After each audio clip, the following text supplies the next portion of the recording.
새벽 바다로 작은 목조배를 밀어넣기 전 포구에 서서 한마디로 묻는다.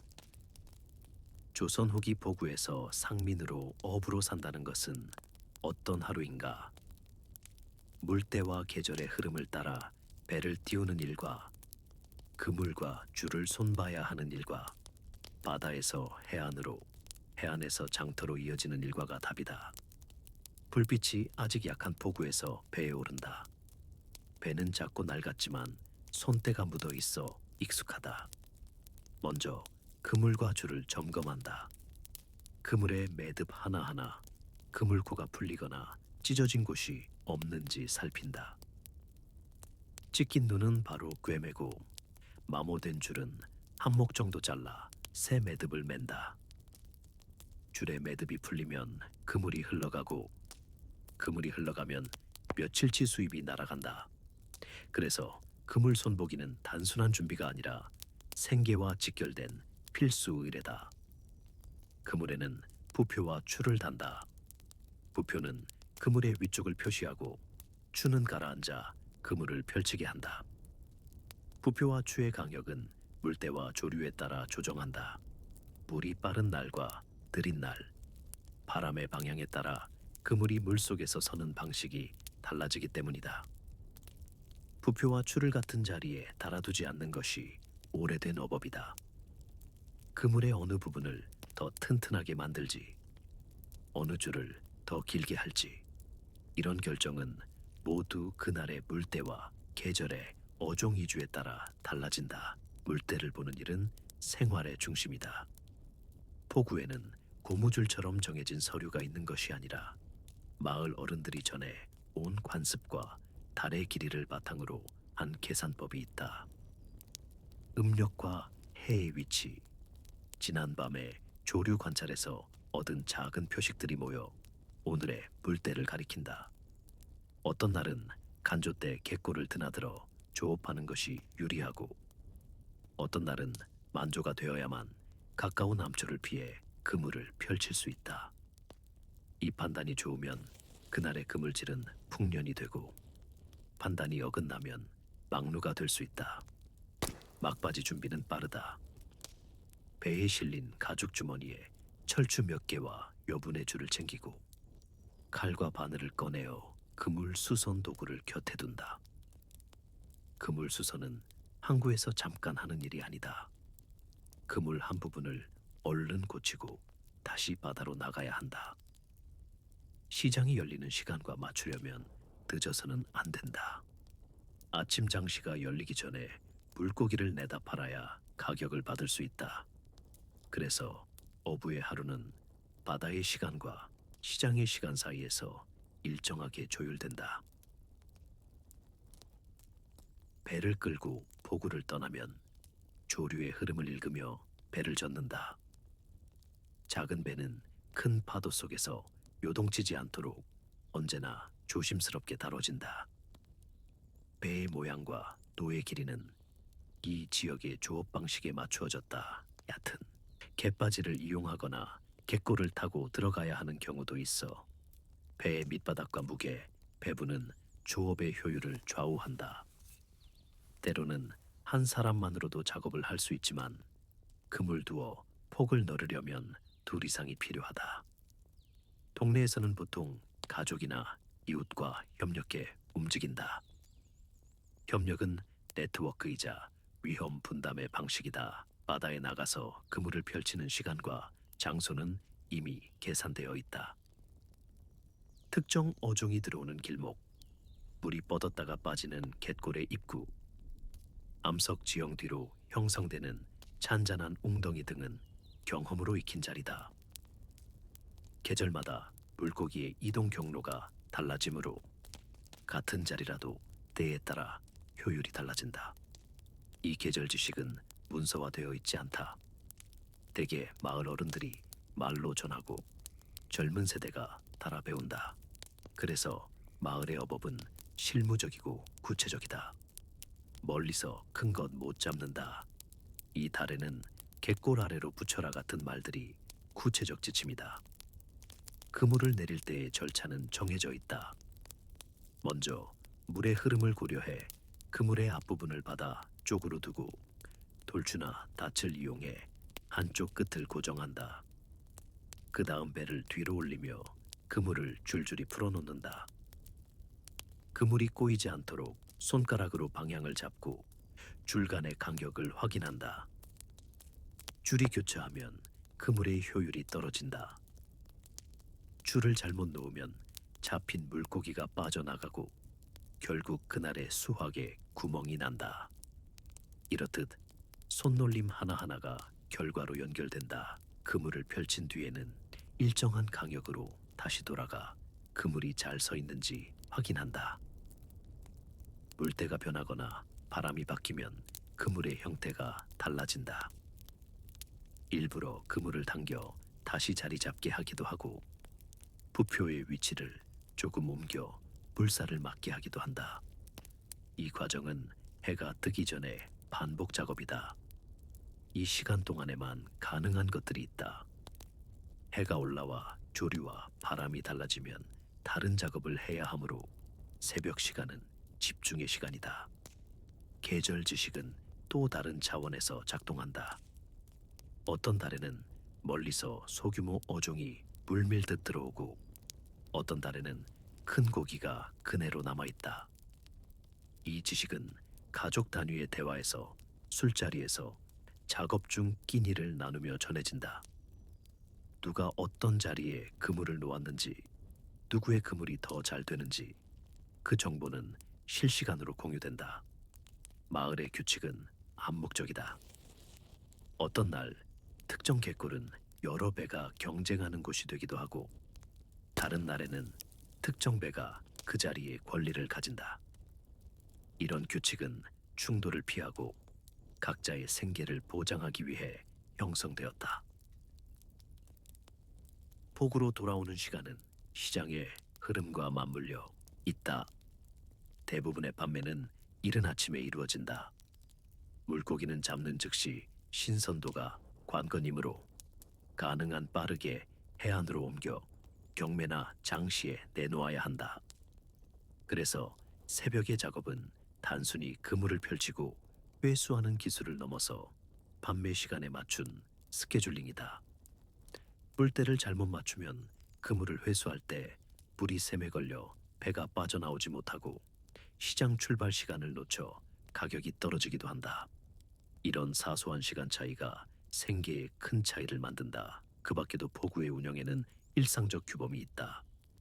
밤을 새워 작업하는 것도 드물지 않지만 마을에서는 일정한 질서를 지키는 편이다.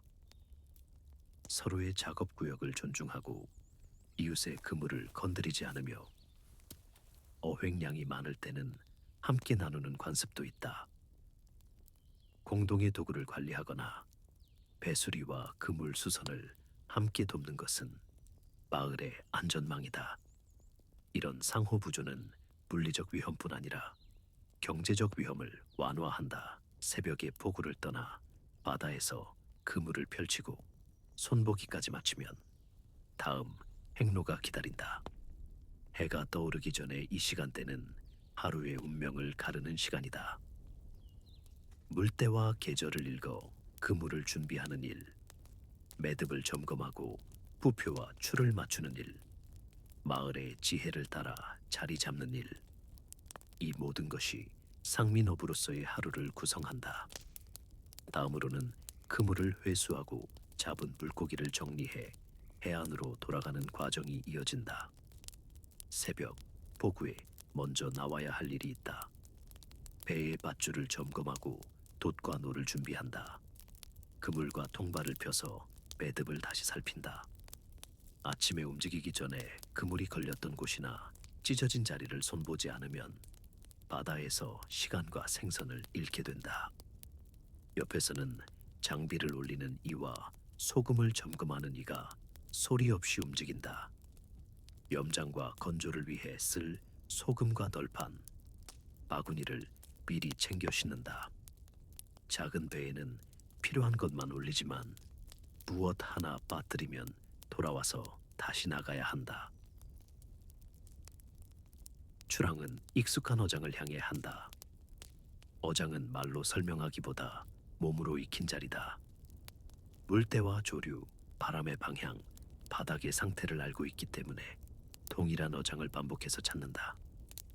돛이 올라가고 바람이 맞으면 항해가 수월하지만 바람이 없을 때는 노를 잡아야 한다. 노를 젓는 일은 시간이 더 걸리지만 배를 조절하기 쉽고 그물이 놓일 위치를 정확하게 잡을 수 있다. 작은 돛과 노, 그물을 손에 익힌 동료들끼리 소리 없이 호흡을 맞춘다. 어장에 도착하면 그물과 통발을 설치한다. 손으로 던지는 작은 그물은 그네에서 조와 관거처럼 가까이 오는 물고기를 겨냥할 때 쓰고, 긴 줄로 늘어놓는 그물은 조류를 따라 지나는 물고기를 가두는 데 사용한다. 통발은 바닥 가까이 놓아 계류나 갑각류, 작은 어류를 기다린다. 그물을 놓을 때는 물때와 바람을 고려해 표류하지 않도록 표식을 달고, 통발은 닻으로 고정한다. 서로의 위치를 확인하며 긴 줄과 통발이 뒤엉키지 않게 신경 쓴다. 한 어장에서 몇 번씩 그물을 헤어지게 놓기도 하고 통발을 몇 미터 간격으로 늘어서 놓기도 한다. 이런 배치는 어장의 특성과 계절에 맞춰 조정된다. 그물을 놓은 뒤에는 기다림이 따른다. 기다리는 동안 배의 상태를 점검하고 그물의 매듭을 다시 묶거나 작은 수선 작업을 한다. 날이 밝아오면 첫 수확을 위해 다시 그물을 끌어올린다. 그물을 끌어올리는 일은 힘과 기술이 필요하다. 줄을 잡고 동료들과 호흡을 맞춰 당기면 그물이 천천히 물 위로 올라온다. 물속에 걸린 것들이 드러나면 즉시 분류가 시작된다. 큰 물고기는 바구니로 옮기고 다시 바다로 보내야 할 작은 물고기나 보호해야 할 품종은 조심스럽게 놓아준다. 통발에서는 더딘 수확이 나올 때도 있고 가끔 의외의 생물이 들어오기도 한다. 그런 것들은 시장에서의 가치나 집에서의 소비를 고려해 처리한다. 수확 후의 처리는 빠르게 이루어져야 한다. 신선도를 유지할 기계가 없으므로 가능한 한 바로 손질하고 보관하기 쉬운 형태로 만든다. 우선 분류한 뒤 즉석에서 손질할 수 있는 것은 손질한다. 손질의 범위는 어종과 보관 방법에 따라 달라진다. 염장을 할 것인지 건조할 것인지 아니면 직접 시장으로 가져가 팔 것인지를 판단한다. 염장은 소금으로 절여 수분을 빼 보존기간을 늘리는 방법이다. 소금은 지역에서 구한 염전의 소금일 때가 많고 소금의 양과 절이는 시간은 경험으로 정해진다. 건조는 널판이나 갑판대 위에 가지런히 올려 햇볕과 바람에 말리는 방식이다. 강한 햇빛과 바람이 있는 날은 건조가 잘 되지만 습기가 많으면 곰팡이가 생기므로 주의를 기울인다. 어떤 생선은 염장이 더 적합하고 어떤 생선은 건조가 더 수월한지 경험으로 알게 된다. 오랫동안 보관해야 하거나 먼 시장으로 보낼 때는 염장을 선택하는 경우가 많다. 염장은 물기를 빼고 소금에 절여 저장하는 것이므로 포구에서 바로 끓일 수 있는 작업이다. 비교적 큰 생선은 내장을 제거하고 칼질을 한 뒤 소금을 뿌려 저장 용기에 담는다. 작은 어류나 멸치는 세워서 널판 위에 펼쳐 말리기도 한다. 건조를 위한 가판대를 설치하고 일정 시간마다 뒤집어주는 일은 쉬운 노동이 아니지만 건조 상태를 골라내는 눈은 숙련으로 길러진다. 염장과 건조는 단지 보존을 위한 과정만은 아니다. 시장의 요구와 거래 관습에 맞추는 행위이기도 하다. 시장에서는 건조된 생선과 염장된 생선을 나눠 사고 파는 경우가 있기 때문에 어떤 방식으로 보존할지 결정하는 순간부터 이미 판매를 염두에 둔다. 즉시 팔 수 있는 신선한 물고기가 많은 날에는 포구 근처 상인에게 직거래로 내다 팔기도 하지만 멀리 나가야 하는 판로를 생각하면 염장이나 건조가 더 유리하다. 냉장 시설이 없던 시기에는 보존 방법이 곧 상품성을 결정했다. 이 과정을 맡는 역할도 분명하다. 배를 가진 이와 함께 일하는 이들이 각자 할 일을 나누어 갖는다. 그물을 놓고 끌어올리는 일, 통발을 설치하는 일, 손질과 염장 건조를 담당하는 일까지 분업이 이루어진다.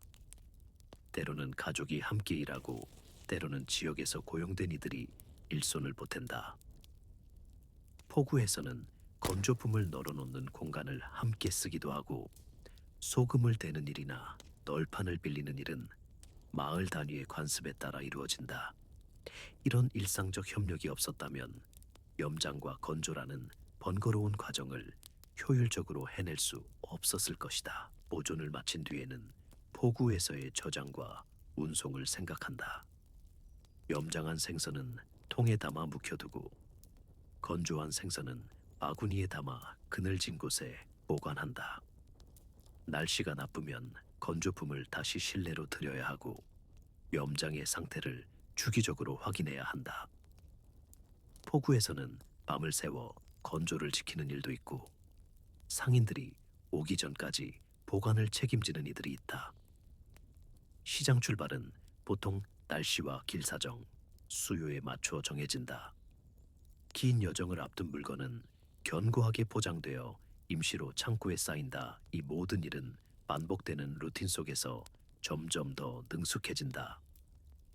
같은 어장을 여러 해 동안 다니며 조류와 계절 변화를 체득하고 어느 그물줄에 어떤 어류가 잘 걸리는지, 어떤 통발 위치가 더 많은 수확을 주는지 알게 된다. 이 지식은 경험에서 나오는 것이고 그날의 바람 한 번, 물때 한 번에 좌우되기도 한다. 기술은 단순한 힘의 문제가 아니라 판단과 협력이 중요하다. 그물을 당길 때의 호흡, 통발을 배치할 때의 간격, 염장할 때의 소금 비율 같은 것들은 말로 배우기도 하지만 몸으로 익히는 것이 더 빠르다. 포구로 돌아오는 길에도 할 일이 남아있다. 배를 정리하고 다음 출항을 위해 그물을 널어 말리거나 매듭을 다시 짓는다. 소금통을 정리하고 건조대에 올라온 생선을 점검한다. 날이 밝을수록 포구는 거래 준비로 분주해지며 상인들이 들어와 물건을 살펴본다. 어떤 것은 바로 팔리고 어떤 것은 더 오래 보관해 판매될 때까지 남는다. 한나절의 노동이 끝나면 다음 출항을 준비하는 시간이 시작된다.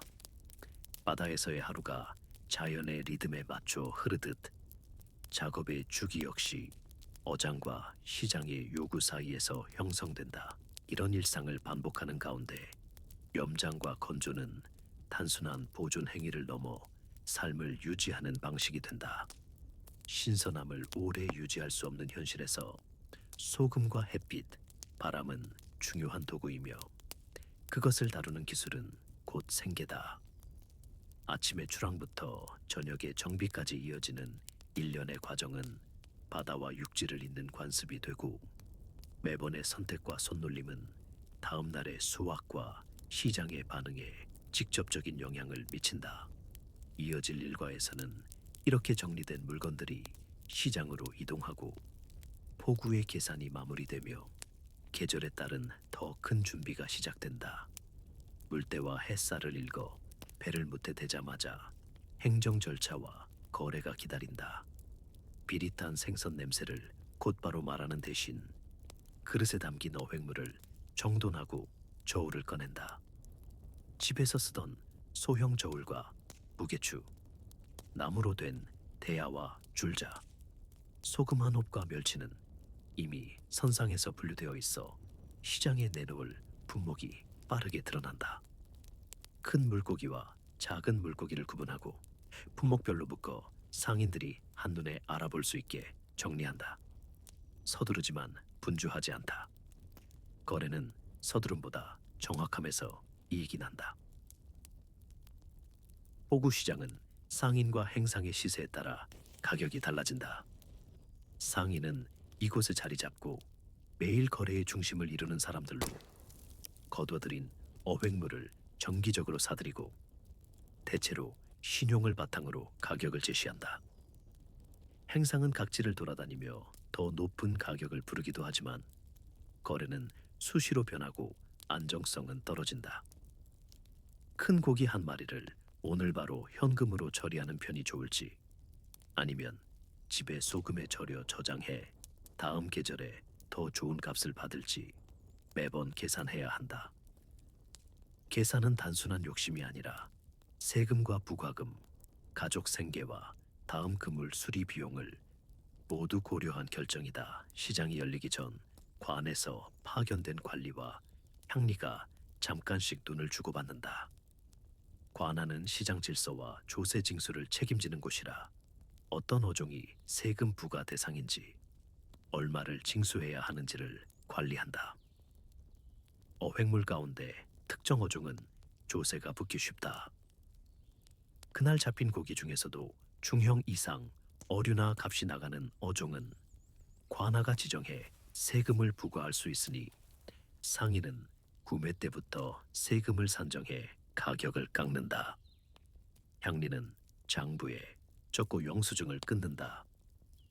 영수증은 작지만 중요한 문서라 거래 후 관에 보고할 때 필요한 증빙이다. 장부와 영수증이 맞지 않으면 다음 날 조사와 문제가 생기니 장부 확인은 언제나 꼼꼼히 한다. 상인이 제시하는 가격은 계절과 공급에 민감하다. 이맘때면 선거기가 지나 값이 떨어지는 어종이 있는 반면 다른 어종은 한창 맛이 올라 수요가 높다. 전날 바람의 방향과 아직 남은 배의 수를 떠올리며 오늘 가격이 높을지 낮을지 가늠한다. 바다에서 올린 양이 많으면 시장은 포화 상태가 되고 가격은 내려간다. 반대로 한두 척만 들어오면 희소성이 생겨 가격은 오른다. 이런 변동은 공공의 판단으로 정해지지 않는다. 매일 반복되는 개인적 계산이 모여 시세를 만든다. 그래서 행상은 날이 좋고 물때가 맞을 때 한두 번 더 멀리 달려 가격이 높은 시장을 찾아가기도 한다. 반면 상인은 매일 규칙적으로 사들이며 상대적으로 가격은 낮아도 안정된 거래가 보장된다. 거래를 결정할 때는 세금도 계산에 넣는다. 관아는 때때로 특정 어종에 대해 일시적인 부과금을 내리기도 한다. 그럴 때는 이익을 보려면 신속히 팔아야 하고 그렇지 않으면 일부를 가공해 저장해두는 것이 낫다. 말린 생선이나 젓갈로 바꾸면 부피도 줄고 보관도 쉬워 다음 계절에 택일에 판매할 수 있다. 그러나 가공에는 시간과 재료가 들고 저장에는 큰 공간이 필요하다. 가족과 이웃의 도움을 받아야만 가능한 선택도 있다. 이런 선택을 할 때면 가족의 식량과 다음 그물을 사는 자금, 자녀 교육비 같은 일상 비용을 모두 고려해 우선순위를 정한다. 오늘의 거래 하나가 다음 달의 생활을 좌우할 수 있다는 계산이 몸에 배어 있다. 상인과 대면할 때는 가격 흥정이 시작된다. 상인은 물건의 상태와 시장 시세, 세금 부담을 언급하며 가격을 낮춘다. 행상은 멀리서 온 탓에 더 높은 마진을 기대하니 제시하는 금액은 경쟁적일 때가 많다. 상인의 장부와 신용을 알고 있으면 거래는 빠르다. 오래 거래해온 상인이면 약속 할인을 해주기도 한다. 한편 향리는 거래가 끝난 뒤 관에 보고할 정보를 꼼꼼히 메모한다. 교섭이 끝나면 저울에 물건을 올리고 주와 수치를 맞춘다. 저울의 주가 허락한 무게만큼 현금이 오간다. 현금 결제가 이루어지면 손수건에 싼 동전 뭉치를 받아들고 영수증을 건네받아 손수 장부에 적는다. 현금이 부족하면 어물 일부를 걸고 다음에 정산하는 경우도 있다. 그때는 상인의 신용과 향리의 확인이 필수다. 세금 부과는 직접적인 손실을 뜻하기도 하지만 규칙성도 준다. 정해진 세금이 있으면 이를 감안해 미리 물량 배분을 한다. 가장 값이 나가는 물고기는 세금 부담이 커도 판매해 당장의 목돈을 만들고, 나머지는 저장해 다른 방식으로 가공하거나 시장이 좋아질 때까지 기다린다. 세금이 과도하다고 느낄 때는 다른 항구나 중간 시장을 택하거나 작물이나 염전 등 다른 생업과 병행하는 선택지를 고려한다. 관아의 세율과 징수 방식은 지역마다 조금씩 다르고 향리의 성향에 따라 융통성도 달라진다. 그래서 항구마다 거래 방식에 미묘한 차이가 있다. 한 곳에서 늘 보던 방식이 오늘은 통하지 않을 수 있으니 융통성이 생존의 한 축이다. 하루 중 가격이 급격히 변할 때도 있다. 바다에서 갑자기 대량의 특정 어종이 잡혀 들어오거나 내륙의 수요가 늘어날 만한 명절이 다가오면 시세는 금세 움직인다. 상인과 행상은 그런 변수를 늘 주의에 깊게 본다. 예를 들어 특정 어종에 대해 관아가 일시적으로 수량 검사를 강화한다는 소문이 돌면 그 어종의 시장 가치는 떨어진다. 반대로 도로 사정이 좋아져 내륙으로의 운송이 쉬워지면 행상은 더 멀리 팔고자 포구를 떠난다. 이 모든 흐름을 작은 노트에 기록해 다음 달의 계획을 세운다. 기록은 개인 재산처럼 귀하다. 며칠간의 거래 기록만으로도 다음 그물, 수리와 가족 지출 계획을 세울 수 있다. 거래가 끝나고 세금이 정산되면 남은 금액을 어떻게 쓸지 결정해야 한다. 그물 수리 비용과 밧줄, 겨울을 대비한 소금과 장작, 집안의 약간의 비상금이 우선순위다. 그 뒤 남는 돈이 있다면 상인에게 물품을 맡기고 약속으로 더 큰 이익을 기대하기도 한다. 그러나 신용거래는 리스크가 따르니 항상 신중히 판단한다. 믿을 만한 상인과의 장기 거래는 안정적인 수입으로 이어지기 때문에 때로는 할인된 가격으로라도 상인의 제안을 받아들이는 것이 현명하다. 반대로 행상과의 거래는 한 번에 큰 이익을 가져다 줄 수도 있어.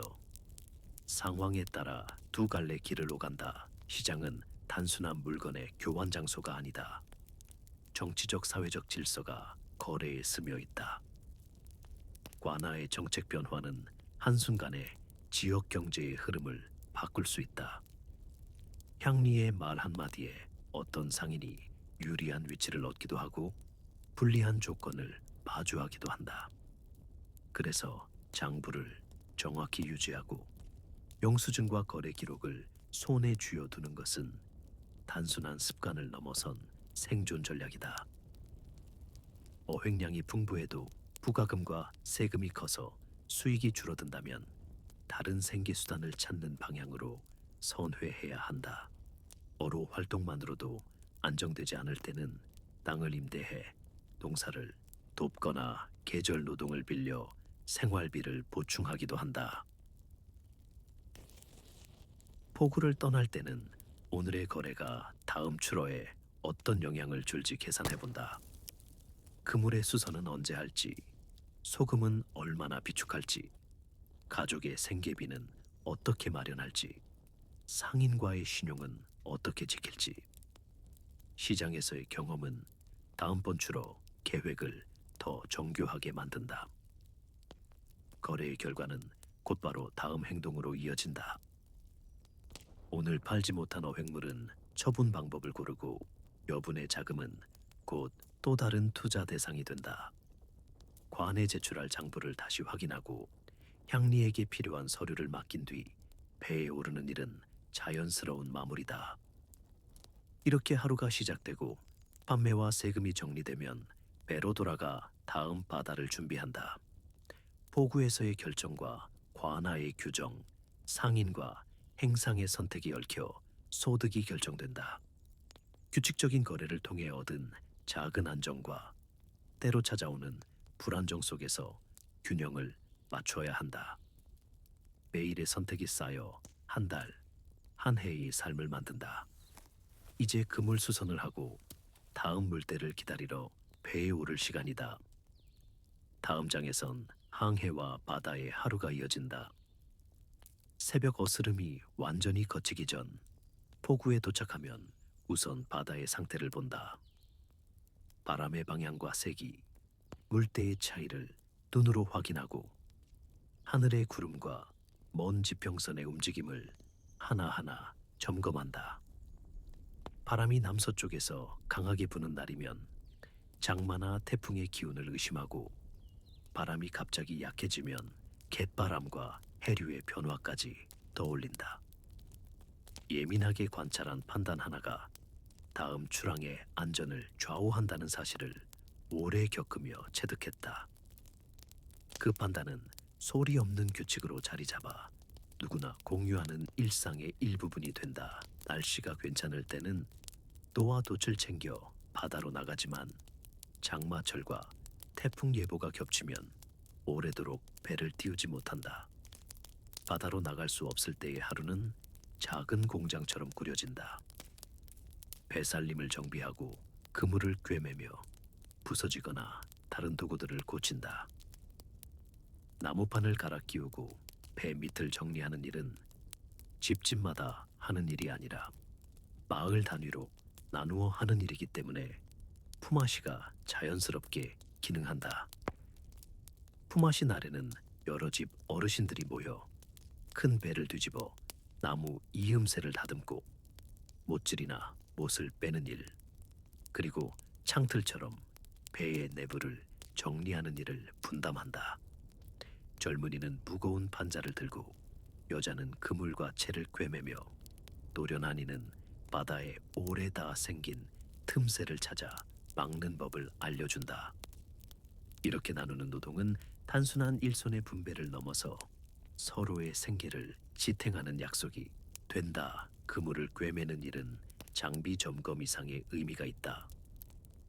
한 그물의 손상은 단순한 수리 비용을 넘어 다음 출어에서의 수확을 좌우할 수 있기 때문이다. 줄이 다르면 물고기가 빠져나가고, 그물 눈이 커지면 종종 값싼 어종만 걸린다.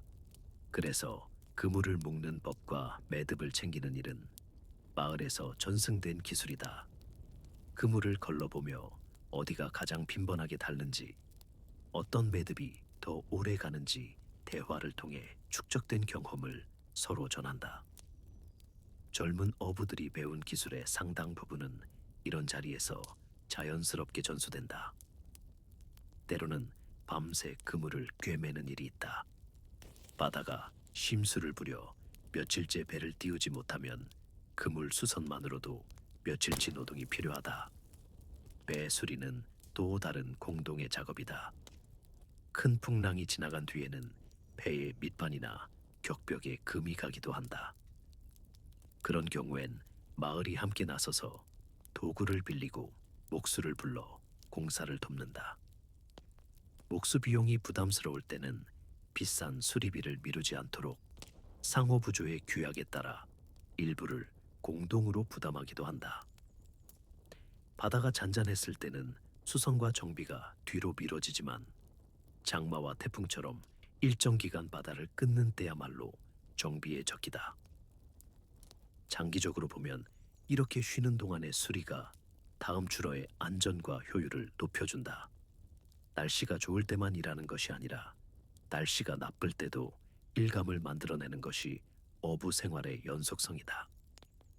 경제적 불확실성은 계절적 위험과 함께 늘 존재한다.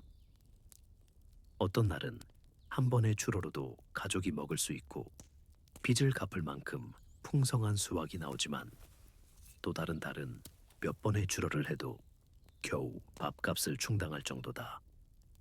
이런 불규칙을 견디는 방법은 개인의 힘만으로는 부족해 마을 단위의 상호부조와 상인과의 관계를 통해 완화된다.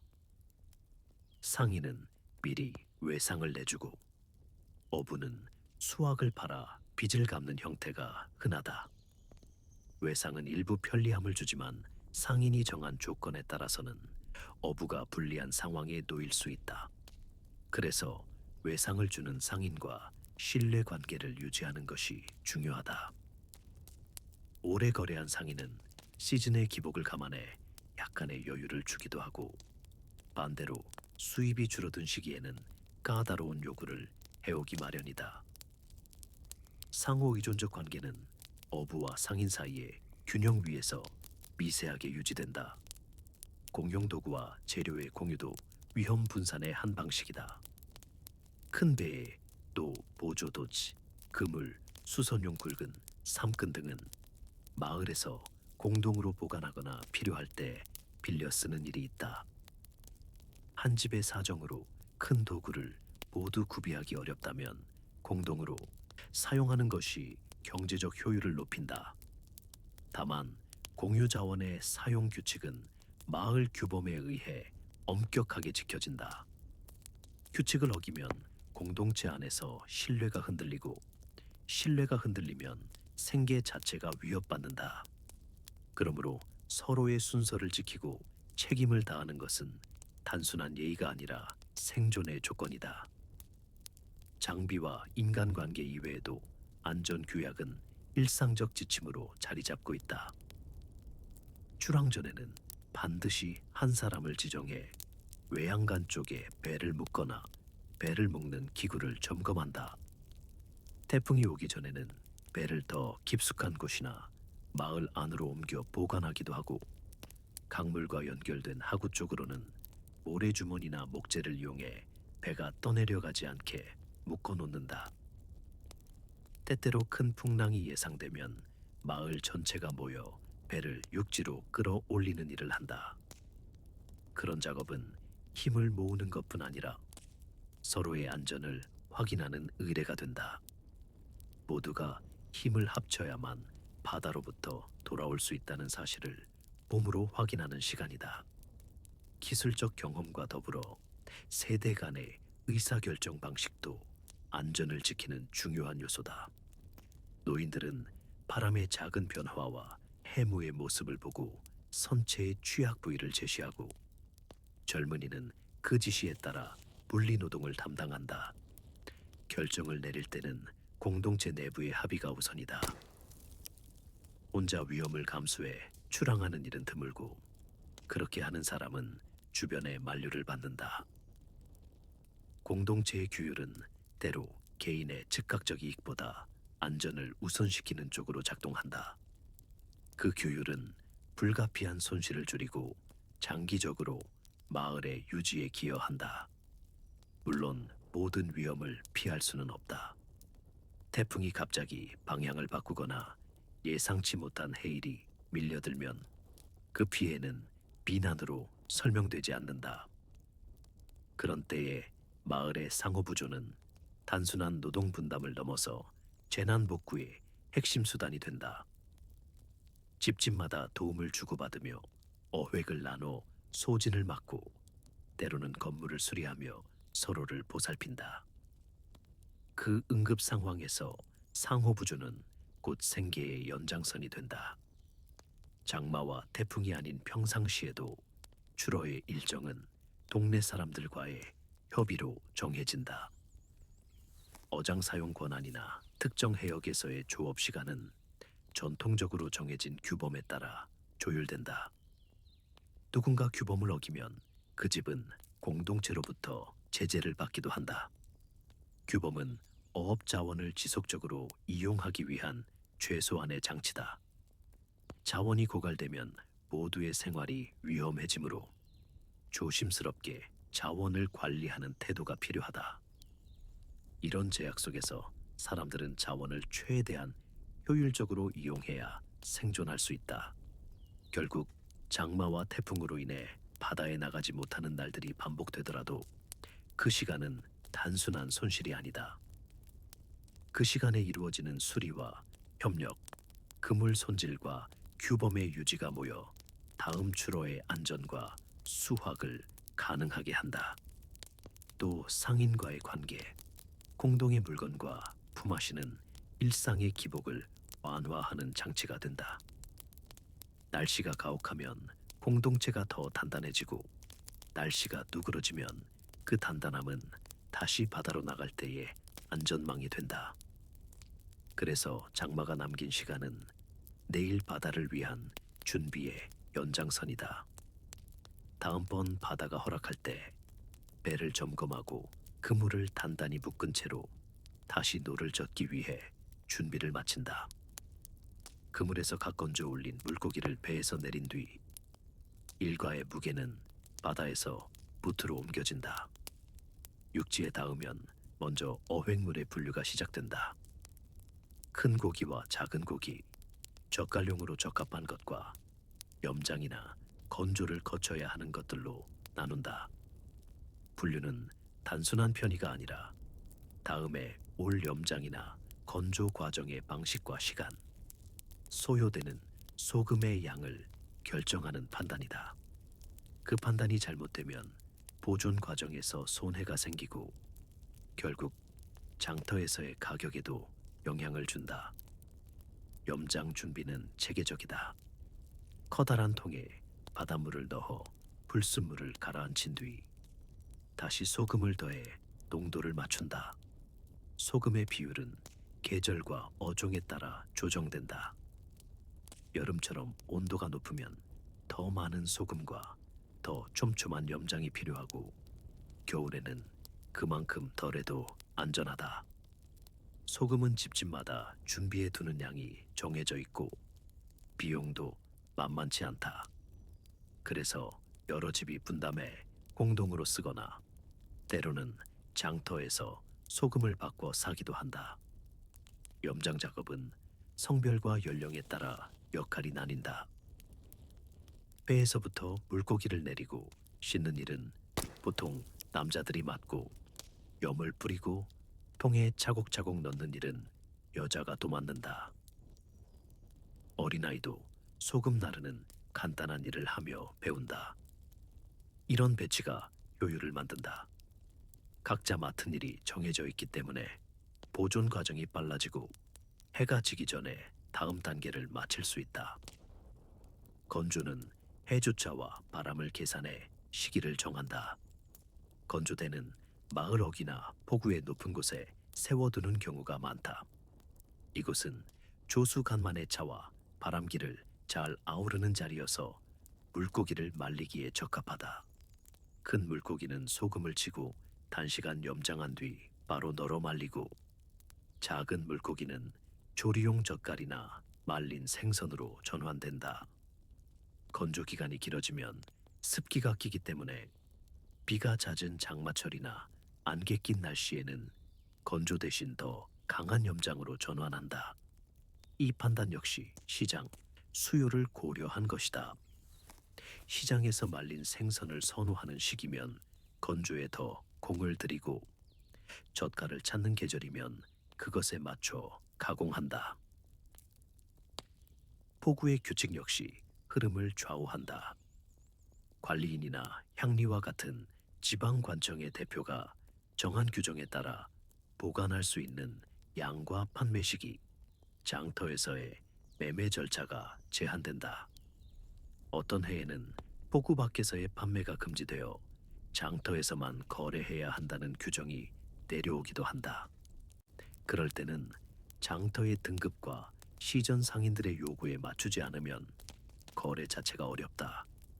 허가를 받지 못하면 시장에 들여놓은 물건이 반송되거나 벌금을 내야 하는 일이 생기므로 규정을 잘 따르는 것이 수입을 지키는 길이다. 장터에 내놓는 절차는 단순해 보이지만 세부는 까다롭다. 물건을 가져가자 중개인이나 객주가 검수한다. 그들은 크기와 품질을 보고 등급을 매기고 그에 따라 가격을 제시한다. 때로는 여러 집의 물건을 모아 한 단위로 팔아 큰 손님에게 넘기기도 한다. 이중거래에서는 손익이 분명해진다. 혼자서 시세를 정해 팔 수 있는 힘이 있는 어부도 있지만 대부분은 객주나 중간 상인과 협상해야 한다. 협상은 경험과 신뢰에 의해 좌우된다. 평소 거래에서 신용을 쌓아두면 시세가 불리할 때도 도움을 받는다. 반대로 한 번 신용을 잃으면 후환이 크다. 시장은 요인에 의해 급격히 움직인다. 내륙에서 곡물 수확이 부진하면 생선 가격이 내려가고, 반대로 다른 지역에서 마른 어획물의 공급이 줄면 값이 뛴다. 철에 따라 잡히는 어종도 달라서 봄에는 작은 한두 종류, 가을에는 기름진 종류가 주로 나온다. 따라서 영업 계획은 계절과 장터의 흐름을 읽는 일과 같다. 오늘 잡은 것으로 바로 이득을 취할지, 몇 일을 더 염장해 가치를 높인 뒤 내놓을지 선택해야 한다. 선택의 결과는 가족의 한 해 수입과 직결된다. 세금과 부대 비용도 계산해야 할 몫이다. 포구마다 관청에 납부해야 하는 공과금이 있고, 때로는 항로를 보호하는 보초병이나 어로 질서를 지키는 자들에게 지불해야 하는 작은 수수료도 있다. 그런 비용을 고려하면 순수익은 생각보다 줄어든다. 그래서 어획량이 많을 때일수록 관리비와 보관비를 절약할 기회를 노린다. 동시에 장비의 수리는 자칫 수익을 잠식할 수 있어 노와 돛줄, 망가진 그물은 제때 수선해 두는 것이 중요하다. 수리 기술은 대대로 전수되는 생계 기술이다. 망 뜯는 법, 줄 엮는 법, 배의 외판을 보수하는 손길까지 모두 일의 일부다. 가족과 마을의 역할은 단순한 노동 분담을 넘어 금융과 사회적 안전망을 제공한다. 수확이 적은 달에는 이웃과 물물 교환을 하거나 빚을 내기도 하고, 채수용이나 관습적 의무가 있을 때는 공동으로 자원을 모아 해결한다. 마을 공동체는 어로 활동을 규율하는 비공식 규범을 가지고 있다. 밤낚시를 금지한다든가, 특정 구역은 어업권을 공유한다든가 하는 관습은 법이 닿지 못하는 부분에서 분쟁을 줄이는 역할을 한다. 갈등이 생기면 마을 어른들이 중재하고, 큰 문제는 향리에게 의뢰한다. 이러한 중재는 마을의 지속을 위해 필요하다. 어부의 삶은 날씨와 달력, 그리고 바다의 변덕에 따른 끊임없는 계획 수정의 연속이다. 조수의 흐름을 읽어 배를 대고 달의 주기를 살피며 조업량을 조절한다. 바다가 준 생물을 그대로 소비하는 것만으로는 살기 어렵다. 보존 기술과 시장을 이해하는 능력, 규정을 지키는 실천이 더해져야 겨우 한 집안이 먹고 살 수 있다. 그러므로 어부라는 직업은 단순한 노동 이상으로 계산과 판단, 협상과 공동체적 관계를 모두 요구하는 일이다. 어부의 하루는 바다와 포구, 가정과 장터를 잇는 긴 리듬으로 끝을 맺는다. 해가 지기 전에 배와 그물의 정비를 마치고 염장하거나 건조대에 올린 물건을 확인한다. 남은 물건은 장터의 흐름에 따라 보관하거나, 때로는 다음 날 아침 또다시 바다로 나가 채워야 할 때도 있다. 저녁에는 거래 명세와 비용을 정리하고 가족과 함께 내일의 계획을 상의한다. 계절이 바뀌면 일정이 달라지고, 그에 맞춰 소금의 비율을 바꾸거나 더 많은 건조대를 준비하는 등 준비와 적응은 계속된다. 결국 조선 후기 포구에서 어부로 사는 하루는 규칙적인 노동과 세심한 보존, 그리고 시장과 관청 사이에 지속적인 협상으로 이루어진다. 바다의 흐름과 계절에 맞춰 출항하고, 잡은 것을 적절히 염장하거나 건조해 보존하며, 포구의 규정과 장터의 요구에 따라 판매를 조정하는 그 반복이 삶의 골격이다. 이를 통해 한 집안의 생계가 유지되고 마을의 경제가 돌아간다. 바다에서의 힘든 노동만으로 완성되는 삶이 아니라 보존과 관리, 거래의 연쇄 속에서 생계를 꾸려나가는 것이 바로 조선 후기 포구에서 어부로 살던 하루의 전부다.